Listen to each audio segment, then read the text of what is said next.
Hola y bienvenidos a mi canal de YouTube una vez más. Hoy tenemos el caso de Regina Voss. La historia de Regina Voss permanece abierta desde hace casi 21 años. Gina, como le llamaban sus amigos, desapareció sin dejar rastro. Ahí arriba, en la que está en pantalla, pueden ver el resto de mis casos. Acá abajo tienen mis redes sociales por si quieren seguirme en alguna de ellas.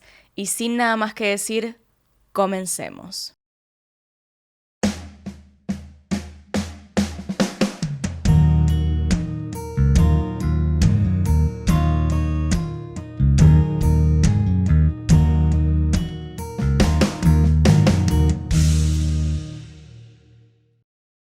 Regina Marie Rapp nació en Lincoln, Nebraska, un 4 de noviembre de 1959. Era la tercera de 6 hermanos. Su papá era un predicador, por lo tanto su trabajo era básicamente ir de iglesia en iglesia. Además, él era esa clase de pastor que hacía congregaciones con música gospel. Tanto sus padres, Carl y Dee Rapp, como sus abuelos eran cercanos a la música.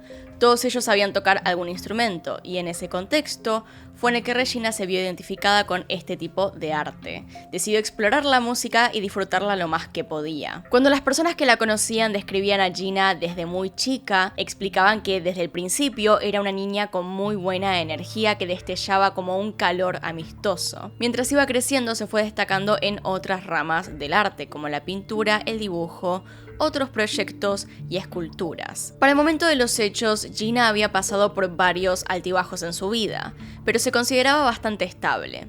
Había superado un verano bastante difícil.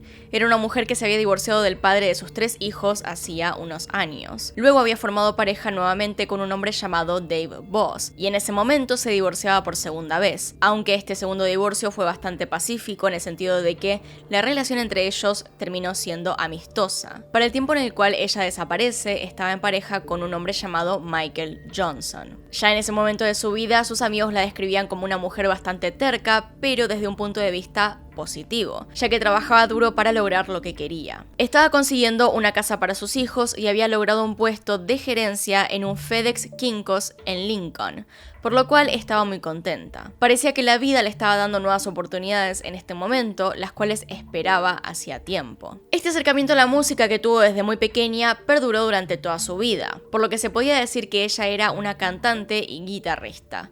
Visitaba y actuaba de forma regular en Dugan's Pub, en el centro de su ciudad natal. Con este pequeño contexto dado acerca de la vida de Gina, pasemos al día de los hechos.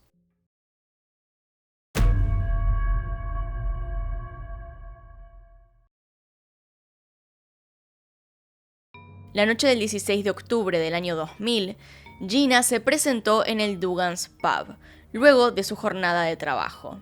Esa noche participaría de la Open Mic Nights. Según los testigos, esa noche ya estaba de muy buen humor y se la notaba contenta. A diferencia de otras noches, su novio Michael decidió no acompañarla.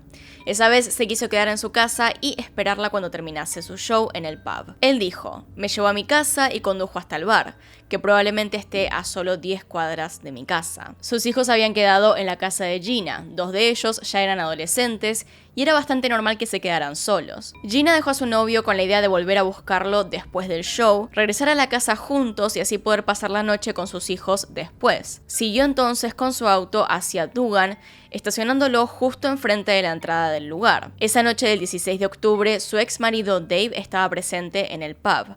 La había ido a ver. Regina mantuvo una conversación con él y pudo dialogar acerca de las novedades de sus vidas en ese momento. Esto pasó alrededor de las 10 o 10:30 p.m., cuando Gina ya había terminado de cantar. Dave recuerda que estaba de muy buen humor en ese momento y que le encantaba cantar enfrente de la gente. Según el testimonio de este hombre, Gina dejó el bar alrededor de la 1 de la mañana del 17 de octubre.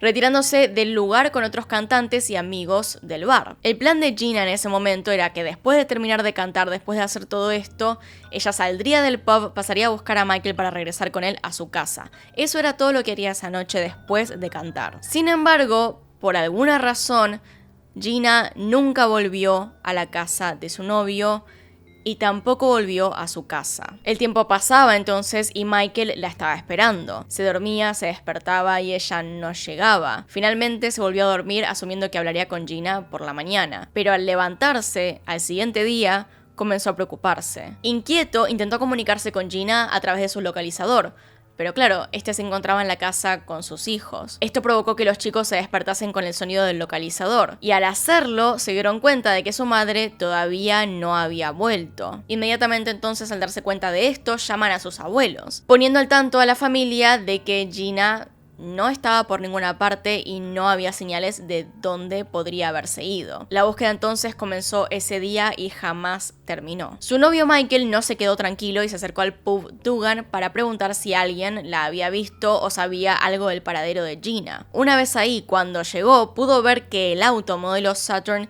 de color verde de su novia permanecía enfrente al lugar. No había evidencias de choques, no había evidencia de lucha alrededor, no había ningún signo violento. Incluso lo más llamativo fue que las partituras y guitarra de Gina, la guitarra tan cuidada y amada por ella, había sido dejada en el baúl entreabierto de su auto. Desde ya, Gina jamás dejaría su guitarra así, ni tampoco el baúl del auto entreabierto. Una vez que se pudo determinar que en realidad nadie sabía a dónde se había ido, desconocían todos qué le había pasado esa noche, su novio Michael denunció su desaparición al departamento de policía de Lincoln el 17 de octubre a las 6:38 am. Había una realidad que era imposible de ignorar. Gina había desaparecido en medio de una ciudad, delante de lo que se supone habrían sido muchas personas, a metros del bar en donde había dado un show. Pero no había testigos de su desaparición, nadie sabía qué le había pasado. Los seres queridos de Gina reconocían que no les resultaba para nada habitual que ella tomara esta decisión de irse sin avisar a nadie. Las investigaciones que se comenzaron barajaban la idea de que algún conocido o persona cercana a ella podría ser la responsable de la desaparición, porque no había signos violentos o algo similar que indicara que ella se estaba intentando defender. La misma tarde del 17 de octubre, las autoridades comenzaron a investigar la desaparición. Fueron hasta el bar y comenzaron con entrevistas a aquellas personas que estaban presentes, principalmente los empleados del bar. Los testimonios concordaban con que la última vez que la habían visto había sido alrededor de la 1 de la madrugada, lo cual coincidía con el horario de cierre del bar. Al analizar el auto, se confirmó que las pertenencias todavía estaban ahí, a excepción del bolso de Gina. Luego de analizar el vehículo, no encontraron pistas aparentes que indicaran a un posible sospechoso. El detective Sorenson dio la orden de forma inmediata, llamando a la búsqueda de Gina. Con personal policial a pie y perros, comenzó el proceso de reunir la mayor cantidad de datos interesantes para el caso, para poder dar con Gina, viva o muerta. El detective comenzó a entrevistar a todas las personas que conocían y rodeaban a Gina. Y aunque indagaron y siguieron con las pistas que les llegaban, ninguna de ellas resultó ser lo necesariamente sólida como para dar con su paradero. El detective Sorenson siempre dejó en evidencia que, según sus conclusiones, Gina fue arrebatada por alguien que la conocía, y muy posiblemente había sido una persona que no solamente conocía, sino que también confiaba. Su teoría apuntaba a que era muy difícil que algún extraño se la llevara a la fuerza sin que nadie del bar y los que estaban ahí a esa hora se dieran cuenta de que algo extraño estaba pasando. El último avistamiento de Gina fue justo a la hora de cerrar el bar, así que ella no era la única situada afuera, y se suponía que alguien tuvo que haber visto algo. Incluso el pub tenía cámaras de seguridad por dentro y fuera del edificio, pero lamentablemente esa noche se olvidaron de encenderlas. Una casualidad bastante mala justo para este caso. La verdad es que de haber estado encendidas podrían habernos dado la respuesta ideal para el caso, pero eso no pasó. Siguiendo entonces, el primer sospechoso directo de la desaparición de Gina fue su novio Michael.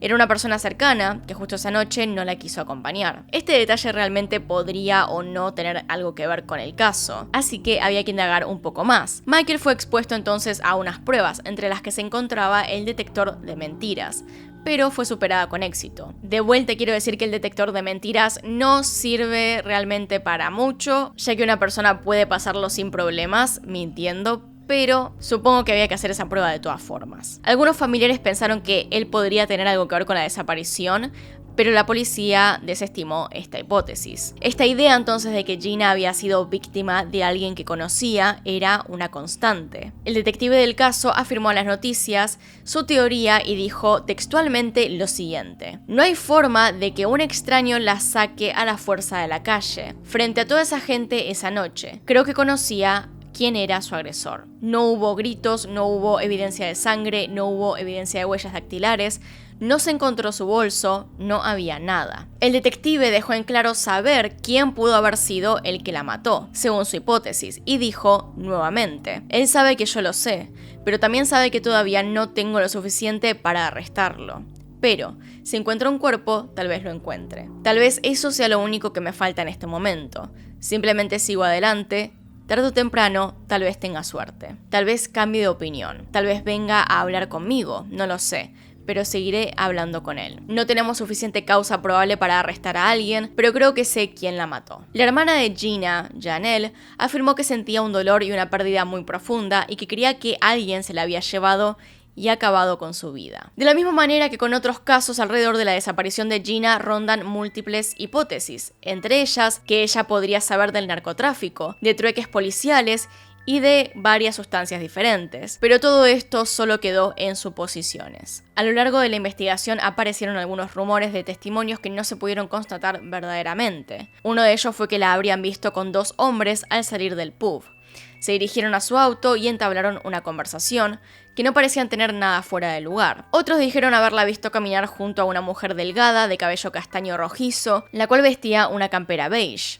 Otros rumores alegaron que habían llamado y afirmado que un amigo de un amigo estaba esa noche y que la vieron con un estado de sobredosis, que su cuerpo fue retirado de allí inconsciente y que la enterraron posiblemente en el campo. Pero el detective, conociendo el perfil de la desaparecida, contaba con las herramientas suficientes para poder determinar hacia dónde dirigir la investigación ante esos casos. No se ha encontrado hasta la fecha evidencia de que Gina fuese consumidora de alguna sustancia. Lo que sí se supo fue que ella estaba tomando medicación para la depresión el tiempo en el que desapareció. Había luchado contra esta enfermedad durante muchos años y, contrariamente a lo que la gente pensaba, estaba llena de energía para afrontar todas las cosas buenas que le estaban empezando a pasar. Existió otra hipótesis que fue de la mano de un psíquico. Este afirmó que Gina estaba muerta y que alguien que ella conocía se la había llevado de la puerta del pub y la habría matado. Incluso dio información más exacta. Declaró que las autoridades policiales de Lincoln encontrarían el cadáver de Gina dentro de un auto, en un depósito de chatarra frente a Dugan. Pero la policía nunca revisó el lugar y desestimó esta teoría por parecerles poco creíble. Janelle, la hermana de Gina, estaba trabajando en aquel momento en Anaheim, en California. Ese día recibió un llamado de su hermano en el cual le decía que vaya a Lincoln, que Gina había desaparecido. Al llegar a la ciudad, Janelle se dedicó a repartir volantes a montones. Sobre todo focalizó en los camioneros por la conexión que tienen entre ciudades a través de los caminos. De esta manera podía expandir el alcance de la búsqueda. Gina, la noche de la desaparición, vestía una camisa negra de manga corta, con pantalones negros ajustados y botas negras hasta los tobillos. Su pelo era castaño con ojos del mismo color. Tenía un tatuaje en la espalda de una rosa amarilla pequeña y varias perforaciones en sus orejas. Usaba anteojos con armazón de alambre y a veces lentes de contacto. Tenía 40 años de edad y pesaba entre 50 y 60 kilos. Estos datos recorrían la ciudad y alrededores por todas partes. Alguien la podría haber visto o al menos aportar algún dato, que cualquier cosa era de interés. Cuando Dave, el primer ex marido de Regina, se enteró de su desaparición, afirmó haberse preocupado y que más pasaba el tiempo, más preocupado estaba. Ellos tenían una buena relación y no entendía cómo podría haberse fumado y ante todo dejado a sus hijos. Todos sabían que esto no era posible por la personalidad que ella tenía. Era incapaz de tomar distancia de ellos, menos aún sin avisar o dejar algo atrás. De la misma manera, su novio Michael tampoco entendía lo sucedido. Estaba muy angustiado luego de la desaparición. Incluso reconoció haber estado muy enamorado y que no podía lidiar con la idea de no saber si estaba viva o muerta y cómo seguir con su vida sin ella. Ninguna de las personas cercanas que estaban preocupadas por la desaparición de Gina parecía ser partícipe de alguna cosa rara, inusual o sospechosa. Las autoridades entrevistaron a absolutamente todos, pero no obtuvieron resultados positivos por ninguna parte. La familia de Gina tuvo que aprender a vivir con la idea de que no sabían si ella estaba con vida o si le había pasado algo, si había fallecido o, en general, cuáles fueron sus últimos momentos, no teniendo nunca un culpable. La hermana de Gina dijo lo siguiente: es insignificante, sin rostro o sin nombre. El mundo entero debería sentir un vacío si falta uno de nosotros. El detective del caso siempre apuntó hacia una misma dirección, pero estaba falto de pruebas. En el 2018, Sorenson se retiró como detective y dejó constancia de que sabía quién había matado a Gina.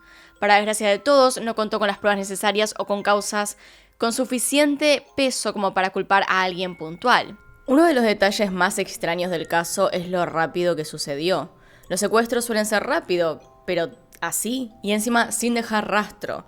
Personalmente no creo que pudiera haber sido planeado, ya que si bien esa vez el novio de Gina no estaba en la función, ¿cómo y quién podría saber ese detalle aparte de él? Tendría que ser alguien muy cercano para saber que justo ese día estaría sola. Y eso es lo que llama la atención, que si no fue planeado, ¿cómo hizo la persona o personas para desaparecer a Gina también? Está claro que esa zona tiene bastantes bosques en donde ocultar un cuerpo, pero tal vez tendría que ser una persona entonces que conociera bien todas esas zonas. Aunque la policía no pueda nombrar sospechosos, sabemos que las dos personas más cercanas a cometer un crimen esa noche serían su novio de ese momento o su ex esposo Dave Boss. El problema con Dave es que él se fue 2 horas antes de la desaparición y jamás fue mencionado otra vez en la investigación, aunque realmente nadie ha quedado descartado al 100%. El novio, Michael Johnson, decidió no ir esa noche y vivía muy cerca. La posibilidad de que él haya sido el culpable está ahí claramente. Pero también hay que apuntar a lo mucho que habló con la policía y ayudó,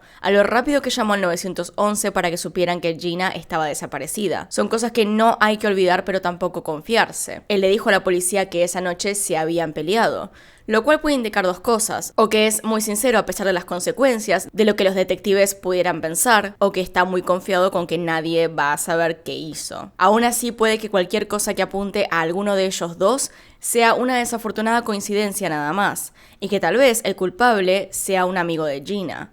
La verdad es que nunca lo sabremos hasta que alguien diga algo. Ante estos casos es muy común el resurgimiento de asociaciones de apoyo o lugares de encuentro para todas aquellas personas que sienten justamente esta desolación causada por los casos de desaparición. Los años pasan y la contención es clave para la familia y amigos de estas víctimas. Janelle entonces creó la fundación Gina para personas desaparecidas, que se solidariza con familiares y amigos de personas también desaparecidas para difundirlas por todos los lugares posibles. Realizan tareas de concientización sobre los casos de personas desaparecidas a través de música y conciertos, ya que Janelle, al igual que Gina, también disfruta de la música y canta. A través de la realización de conciertos logran obtener el apoyo de los medios y la comunidad en todo el mundo. A estos eventos asisten las familias de los desaparecidos y ahí cuentan sus historias. La fundación también crea videos para YouTube, de manera en la cual se pueda difundir mejor toda la información, además de poder hacer ver al mundo que todos estos casos son muchos. Hablando más de datos, en Estados Unidos hay aproximadamente 690.000 informes de personas desaparecidas. Pocos de ellos tienen una historia y datos particulares para ofrecer a los medios de comunicación para que todo sea divulgado de forma masiva. Este caso no está cerrado, nadie encontró el paradero de Regina y esperemos que tal vez haya una actualización en algún momento. Pero han pasado 21 años desde su desaparición y cada mes, cada año se vuelve más difícil en este tipo de casos encontrar a la persona o al responsable. Pero bueno, ¿qué opinan? ¿Qué teorías tienen con la poca información que les he dado hoy? ¿Se encontrará algún día el culpable? Ya saben cómo son este tipo de casos en los cuales de repente salta algo en alguna parte o alguien dice algo que es clave para la investigación. Pero bueno, tendremos que esperar. De momento, para aquellas personas que me ven desde Estados Unidos, el teléfono de la policía de Lincoln es este. Y sí, si ven a Gina en alguna parte o saben algo de casualidad, pueden llamar a ese número. Díganme sus teorías con respecto al caso y recomiéndenme más para hacer. Acá están los Patreons y los miembros del canal. Gracias por apoyarme a través de esos medios. Y sin nada más que decir, acá tienen un video nuevo, acá tienen un video recomendado. Se pueden suscribir haciendo clic en mi cara y nos vemos en otro video. Adiós.